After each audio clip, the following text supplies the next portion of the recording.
I'm here. Any questions you guys have? So, who wants to go first? Chris, what's the state of the transition right now for you? You're kind of more in control of things now.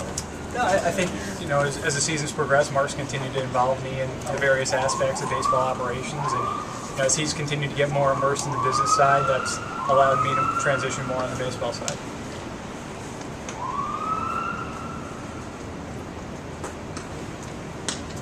When will it become official? When do you think the move will be official? That's a good question. I think the official start date is November 1st, but I imagine there will be things prior to that that will be probably more on my plate than they've been in the past.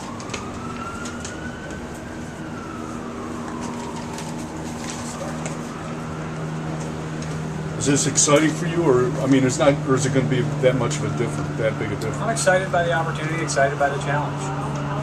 I'm confident that we have the people in place to be successful, and that's what we're all building towards, just trying to get back to a championship caliber club, and I'm excited to continue to work day to day with the people that we have here.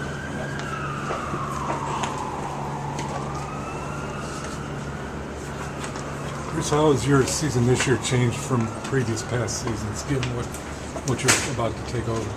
Was it any different at all, or not?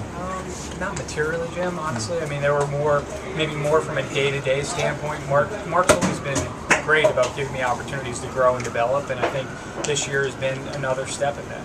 But it's been probably more incremental than anything monumental. Obviously, the one thing you can't simulate is being in that chair making the final call, and until that happens, I can't fully simulate that.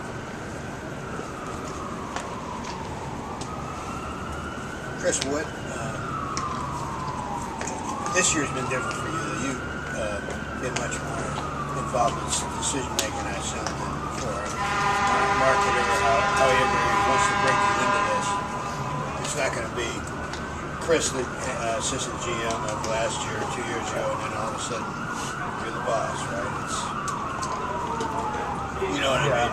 I think, again, I've been fortunate that Mark's allowed me those opportunities and given me a voice within the organization, and how he's weighed that in various decisions is hard for me to say. It's probably a better question for him, but he's continued to involve me in those decisions, and as we've had important decisions over the course of the year, he's continued to give me a strong voice in that.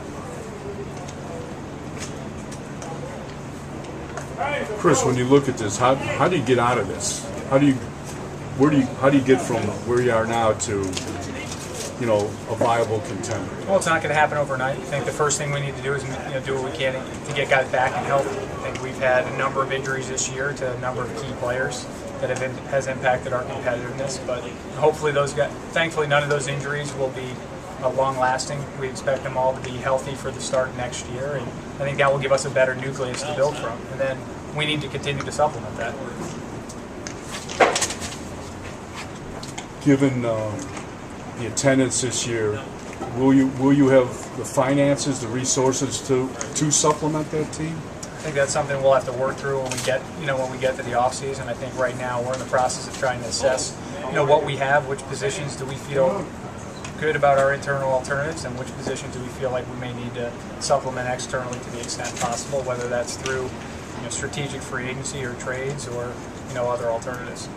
Chris, what do you like the best about what's going on here right now? I think there are a lot of positives. If you look at the overall talent level at the major leagues from a position player standpoint, when you factor in all the guys that have been injured, but guys that we expect to return next year, I think there's a good nucleus of players to build around. I think the talent, some of the performances we've had out of a number of guys in the bullpen, I think they've solidified their performance over the last few weeks and few months.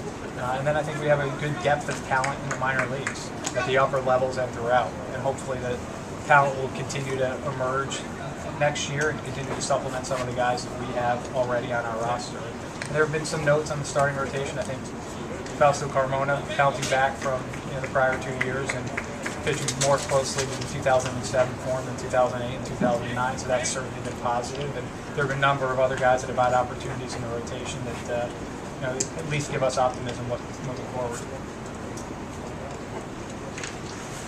With Sizemore, do you think, will he be ready for spring training, or are you looking more toward the season opener, the regular season? Well, I think he hasn't had any setbacks yet, so that's all been encouraging. The timing and the recovery time for microfracture is not probably as precise as maybe some other surgeries. So, and I'll let Lonnie speak to it, but every indication we had is that he'll be 100% full go for the start of the season, and it should be well in advance of that. Whether that will be day one of spring training, I'm not sure.